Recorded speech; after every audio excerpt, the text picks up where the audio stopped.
Ashraf Ali Tahonaviy rahimahulloh hakimul ummatdir. Buzun shaxsiyat bilan bu kishidan bitta so'radi, deydilarki, bor janob otingiz nimada?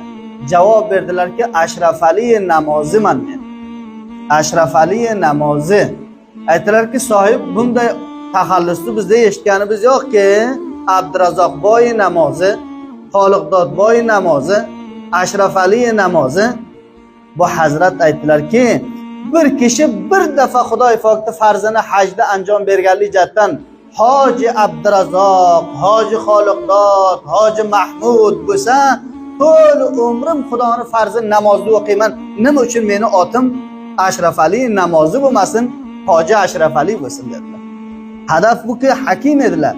Ummatga tushuntirishliki, hajga birinchi odob shudiki, xolis va xotir rizoy Alloh uchun haj boyat nima berilsin, anjom berilsin. Agar niyat xarob bo'lsa, hamma biz bilamiz 3 kishisini jahannamga eltiladi.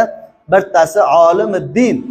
Alloh taologa aytadi: "Ey Rob, va xotir seni rizoyating uchun da'vat berdim, tadris qildim, azhoni ommani men dinni masoillariga tushuntirdim.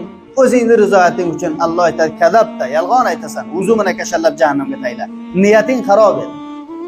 Saxiy kishi: "Ey Rob, seni rizoyating uchun masraf qildim, xarj qildim, hamma va hamma ta'rifotlarini aytgan." Alloh aytadi: "Kadabda, yolg'on aytasan.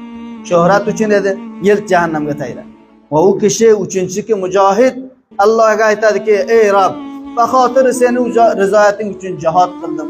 Jonlarimni fido qildim. Hammasi seni rizoyating uchun." Kadabda, yolg'on aytasan. Qahramon ot ko'tarmoqchi eding. Mansabga ega bo'lmoqchi eding. Yolg'on aytasan. O'zing bilan kashallab eltib jahannamga tayla.